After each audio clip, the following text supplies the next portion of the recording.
Welcome to Unmuted. I'm your host, Courtland Warren. Have you ever found yourself hesitant to take action because your plan wasn't perfect? Or how often do you delay even getting started because you're fearful of what others might say? What would happen for you, for your dreams, for your aspirations? How much faster would your goals be realized if you had a healthier relationship with feedback and a way to put a stop to how you relate to other people's criticism? We're going to explore that in this week's episode. Overarching this idea is an approach to life that I oftentimes use, and it's simply this: life is not happening to me, life is happening for me.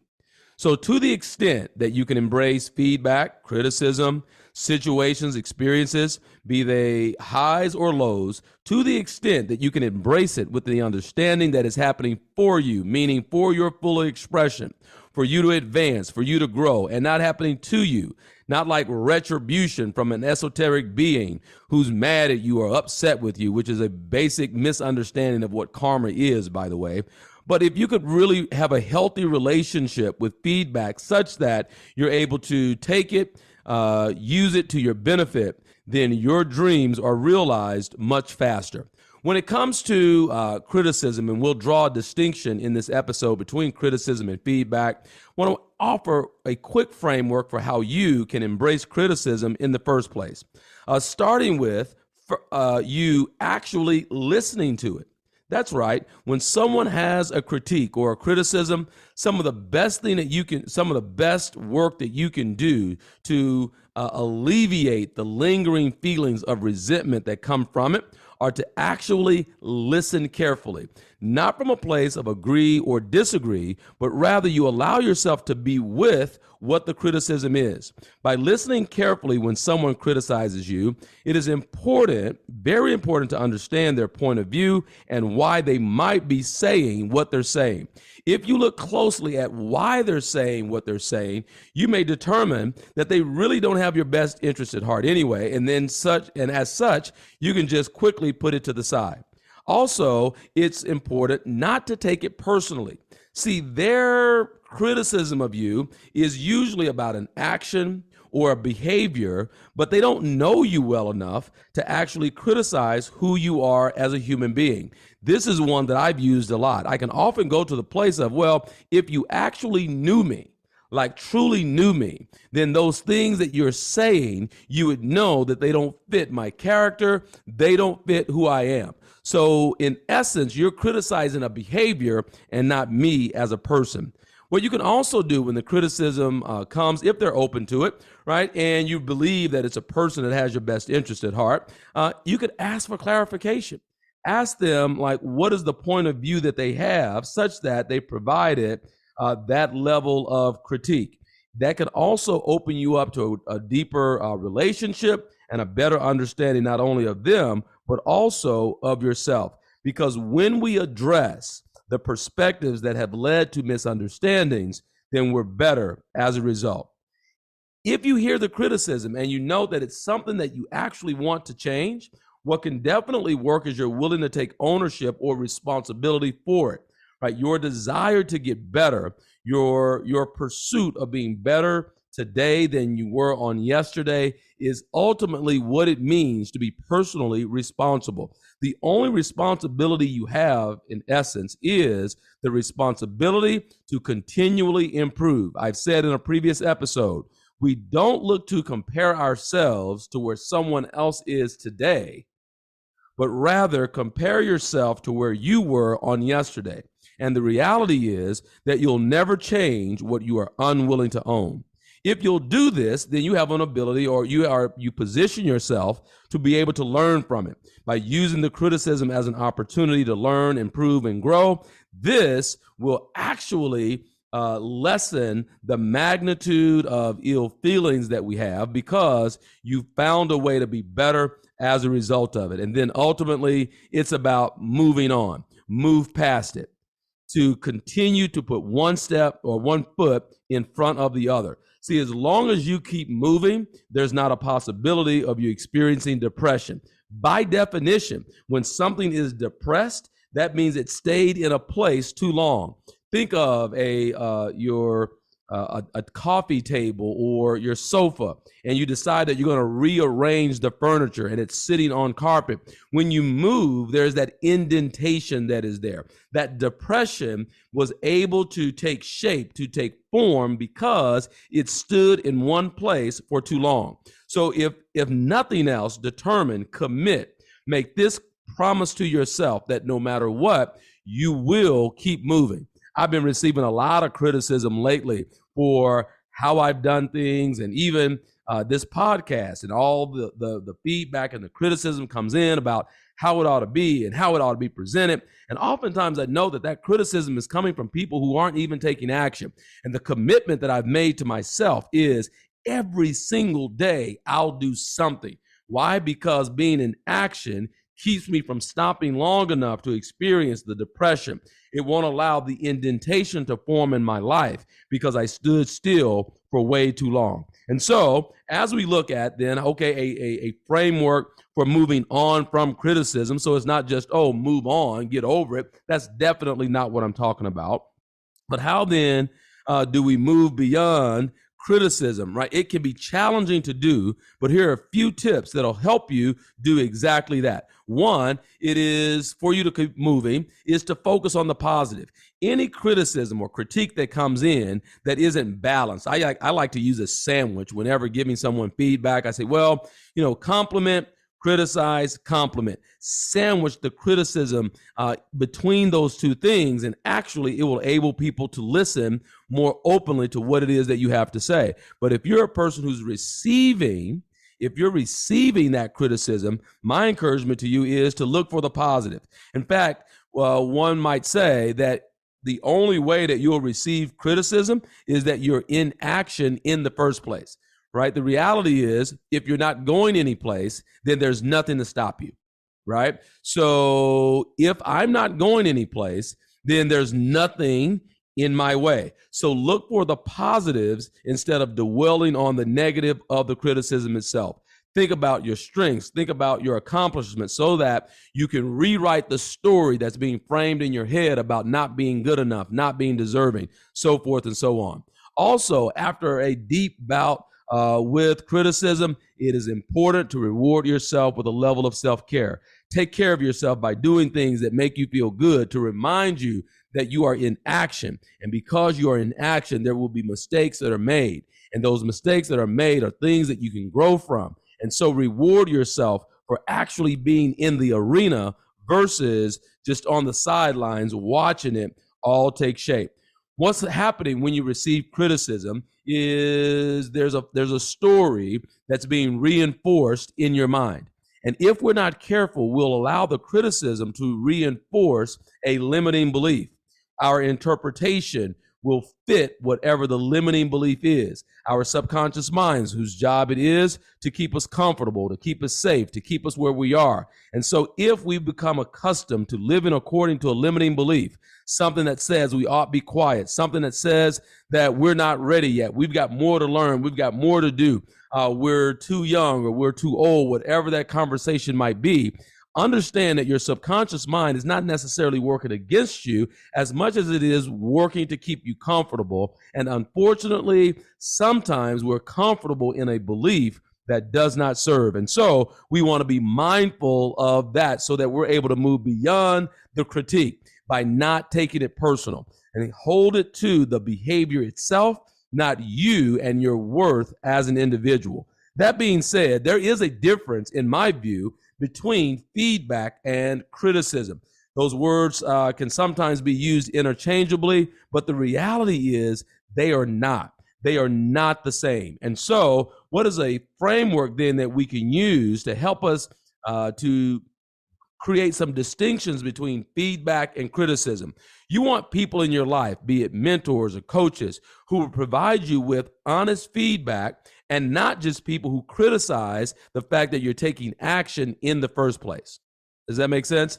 All right, of course it does, right? And so we want to have in our lives the people who will point out our blind spots, sometimes in a loving way and sometimes in the way that is necessary to get our attention, but not someone who's just looking to poke holes in your willingness to take action in the first place. feedback and criticism are similar in that they both involve giving someone an evaluation of their performance or their behavior. So in that respect, they're very similar, right? You're giving someone feedback on their evaluation, on their performance, or on their behavior. However, there are some key differences, some very key differences between the two. The number one distinction between criticism and feedback is the intent. See, feedback is given with the intention of helping someone improve, while criticism is often given with the intention of pointing out a flaw or a mistake. So when we look at it, we say, okay, well, first determine, is this feedback or is this a criticism? And the feedback, if the intent is improvement, then I welcome it. I embrace it. I'm appreciative that someone was willing or someone cared enough to even offer it. When it's just criticism, these people just seem to be able to point out the flaws and the mistakes, the errors, the misspelled words, the ahs, the ums, all of the imperfections in the action that you took. And notice that their need to point out the errors and the mistakes in your action, they don't know it, but subjectively, they're doing that to justify not taking action themselves. See, you're out taking action, even though it's not perfect. Well, that makes it uncomfortable for those who will only take action when they think it's perfect and it's a fail-safe plan. These are the individuals who rarely get anything done because they're waiting for it to be perfect. And so when they see an imperfection, they point it out because it justifies their lack of movement, their lack of growth. It actually justifies the fact that they're not taking any action. Whereas feedback is often from someone who's done it, they've been where you are, and they're willing to share with you what they've learned so that not only you can be better, but you can improve much faster. Secondly, when it becomes, when we look at the distinctions between feedback and criticism, we can also really look at tone. See, tone is, when it comes to feedback is typically given in a constructive and supportive tone. A lot of times before feedback even happens, a person will ask, are you open to some feedback? Would you like to know how to do that better? Would you like to know how to do that faster? I've been there, I've done it, and this will save a whole lot of time. Are you interested? Then you can know that some feedback is on the way. While criticism is more in a tone that is negative or even judgmental. You can just feel it. It's kind of like, why'd you do that? Like, oh, come on, really? Seriously? Like, you can feel the judgmental and negative tone that's associated with criticism. So listen for the tone and determine, is this feedback or criticism? See, criticism and building your dream, building the life that you deserve, building a life that matters. We're not going to take a whole lot of time for criticism, but feedback, without question, we definitely, right, we'll welcome that hands down every day, right, every day of the week. Now, also, we can look at then, okay, we looked at, the intent. We looked at what's the tone. We can also explore the specificity of it. And by specificity, I mean, can they pinpoint exactly what they're talking about, or are they speaking in generalities? Feedback is usually more specific and detailed, while criticism can be more general and vague. It's as though when you're getting feedback, they can point to that one thing that you did at this particular point in your podcast, or they point to, this particular error that you made when you were doing, or in that performance, or in that behavior. Whereas a critic or the criticism is very vague. They can't point to, one particular thing as much as they have this overarching idea of that it just wasn't good. Again, they're just looking to justify why they aren't taking action. And then speaking of action, it's another way to create a distinction between feedback and criticism, because feedback tends to be actionable, right? Very often it's actionable, meaning it allows you to, or it provides some specific suggestions for improvement, while criticism may not offer any solutions or ways to improve. When you get criticism, these are the individuals who may provide it to you, and you ask them, okay, well, how can I do it better? And they're like, well, I don't know, but that wasn't it, right? Well, it's like, okay, well, show me where you did it. Does that make sense? Show me where you did it, and perhaps I can look at what you did and improve upon it. Well, oftentimes the critics, they don't have examples of where they've done the work. Whereas those who have been there, those who've actually paid those prices, they can give you very specific action steps that you can take. And that is another distinction between it being criticism and it being feedback. Overall, feedback is meant to be helpful and constructive, while criticism can be more negative and not very helpful at all. It's important to give feedback, if you're going to give it in a supportive and constructive way, and to be open to receiving feedback as a way for you to improve and grow. We go through that framework really simply, really quickly, right? Because I want you to have those distinctions, yes. But more than that, it's about understanding that you will not operate your life in such a way that there won't be naysayers. To decide, or to even attempt to present yourself, your business, your idea in such a way that there are no critiques, that there are no naysayers, is a way to remain stuck. In fact, it's a way to keep you from ever even getting started. So understand that you're only getting criticism and you're only receiving those critiques because you're in action in the first place. See, when you start to take action in your life, as I said a little bit earlier, when you start to take action in your life, it actually will make some people uncomfortable because they see you taking action with your imperfections. And the more you do that, the less they have a reason or an excuse for why they have not got started yet.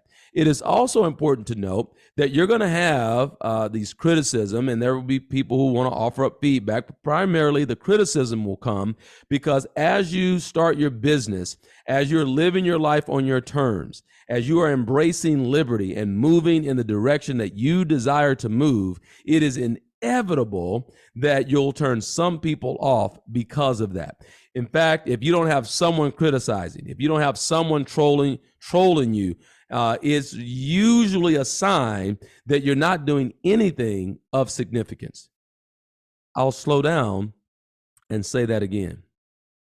If you're not being criticized, if there are not some trolls out there who are looking to bring you down, it usually means that you're not doing anything of significance in the first place. Some people get so concerned with what others might say that they end up not doing anything at all.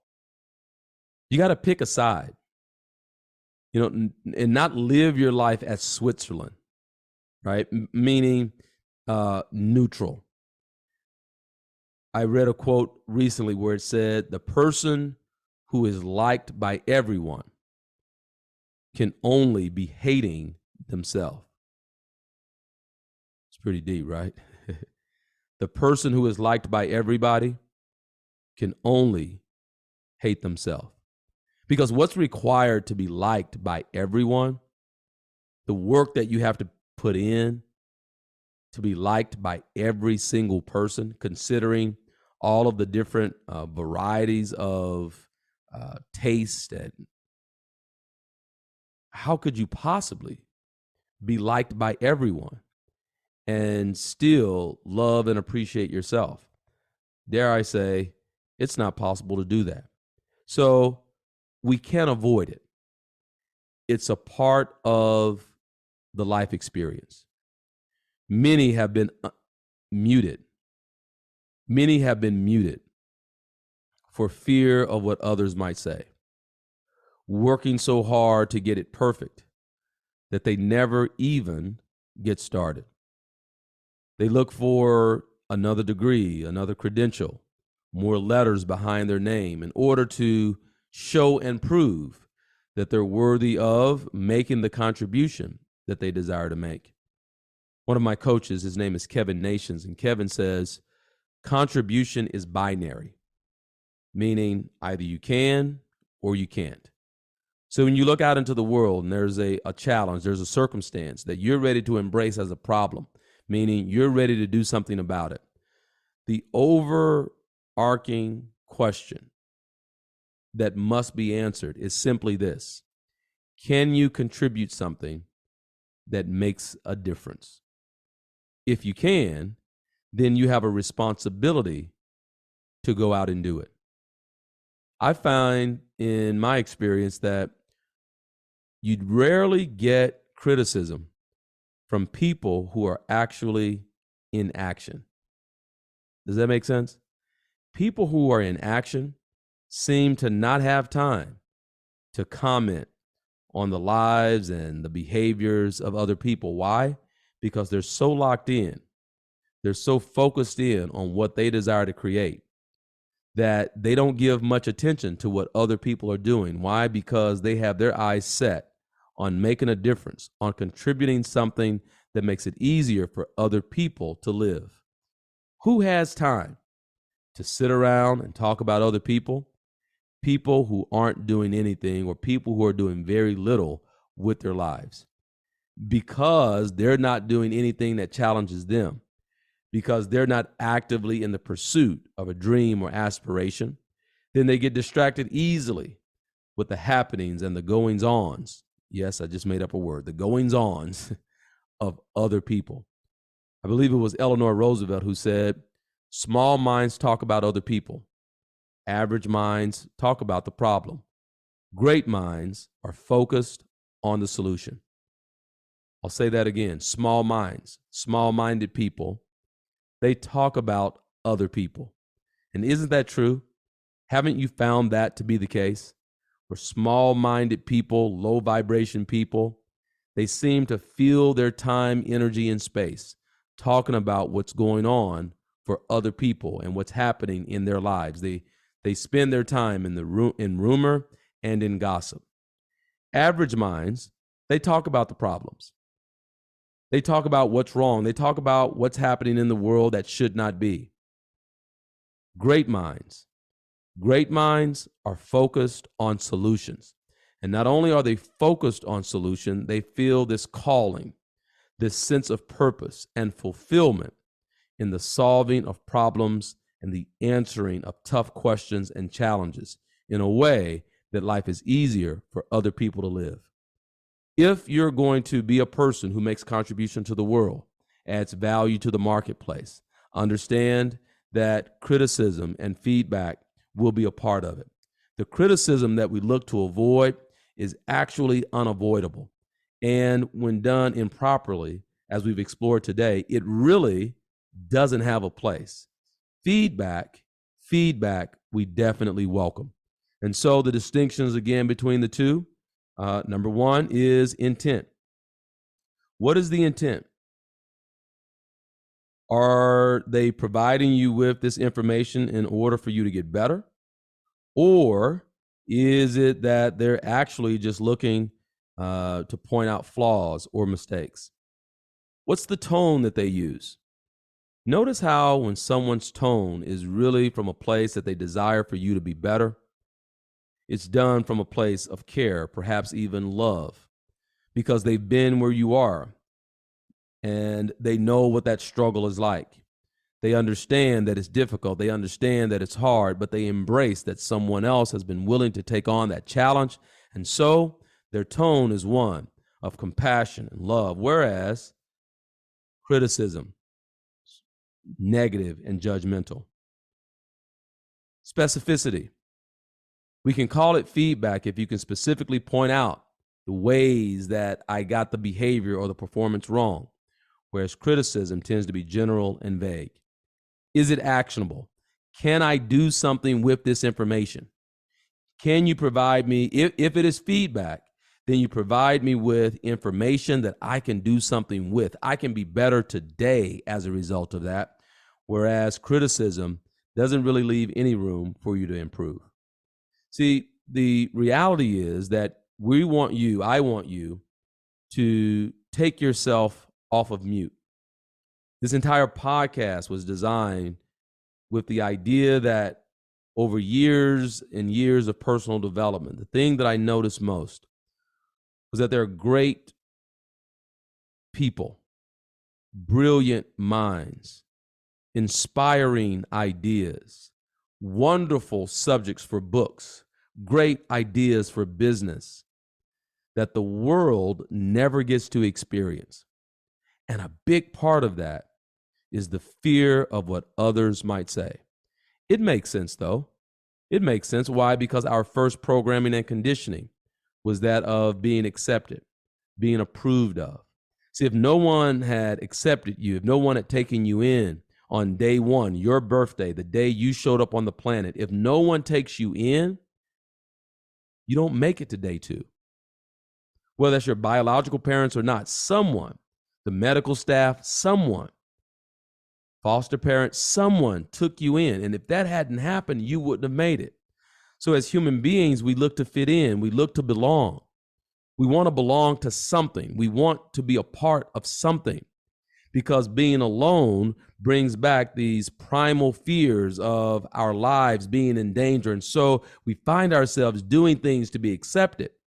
But oftentimes we do so at the expense of our own voice and our own dreams. You living unmuted may require of you to be willing to stand alone for a period of time. It may require you to say no to things that you've become accustomed to. It may require you to say no to things that you used to say yes to, but only for a period of time. Because if you do so for long enough, then the frequency of vibration that you begin to produce will draw to you, it will attract to you those who are not looking to criticize. They're looking to support you in being better. And you can embrace that. You can embrace that idea from the place of ultimate responsibility. And the ultimate responsibility that we all have as human beings is the responsibility to be better today than we were on yesterday. Again, it is not about comparing yourself to where someone else is right now, but rather compare yourself to where you were on yesterday or even last year, last month. If you'll do that, you begin to win. And if you're a person who avails yourself to feedback from people who have done it, from people who have been where you are, if you'll show yourself to be one who embraces feedback and then implements, you'll find that those who have done it are more than willing to embrace and assist you in moving faster and getting to your dreams and goals much, much quicker. I'll share with you before we close out. I haven't always embraced the idea of feedback, or because I heard all feedback as criticism, and because I was hearing it as criticism, it actually reinforced a belief of I'm not good enough, or I'm not worthy, or I'm not deserving. And so the view was that I had to be 3 times, 4 times, 5 times better than anyone else in order to even just get a shot, just to get a break. And because I operated that way, I blocked out those who were actually there to genuinely support. See, if you created an environment around yourself where people don't offer feedback, where they can see you struggling and they don't say anything, you've created this moat around yourself where no one says anything, even though they see that what you're doing isn't going to work. You set yourself up for disaster. That is a recipe for destruction. The only person you can't see is yourself. But if your response to feedback has been, defensive, if it's heard and received as an attack, then eventually what happens is you surround yourself with a lot of yes people, but no one who will actually be honest with you that what you're doing will not work. What we want for you is for you to have your dreams, for you to create for yourself a life that matters. If you want to go it alone, you can. You can. It's harder. It's longer. So why not? Why not embrace feedback and recognize that when done the right way, you get to move faster than you ever thought was even possible. What I know and believe is that you listen to this podcast because you want more, better, different in your life. There's a part of you that knows that you can be more, you can do more, you can have more, and you're looking to get that out. Feedback is a huge part of that. I think back to Wallace D. Wattles and The Science of Getting Rich. And he describes a scene where there's this little boy who's sitting at the piano. And the little boy is sitting at the piano and he's banging away at the keys. There's a master pianist in an adjacent room who's hearing the noise that's being made from this piano. Now, as a master pianist, there's a respect for this instrument. And so, perhaps annoyed, they walk in and see this little boy sitting at the piano, banging away at the keys, and he's about to offer up some criticism of the young boy until he looks closer and sees that the little boy has tears in his eyes. And the master pianist changes the tone. Now he's curious. Now he wants to know what's wrong. And so he asks the little boy, "What's wrong?" And the little boy stops for just a moment and responds to the master. And he says, "I can feel the music that is in me, but I can't make my hands go right." Meaning, I can feel this music in me that wants to be expressed. I can't make my hands do what I need them to do in order for the sound that you hear to match what I'm hearing going on inside me. Translate that to your life. Maybe it's not a piano for you. Maybe for you, it's a business. Maybe for you, it's a relationship. Maybe for you, it's your health. Maybe for you, it's your purpose. There's something inside of you that wants to be birthed. There's something inside of you that wants to get out. And as you look out into your life and world, your current reality doesn't match what you believe is possible on the inside. You just want some help. You want some help in getting it out.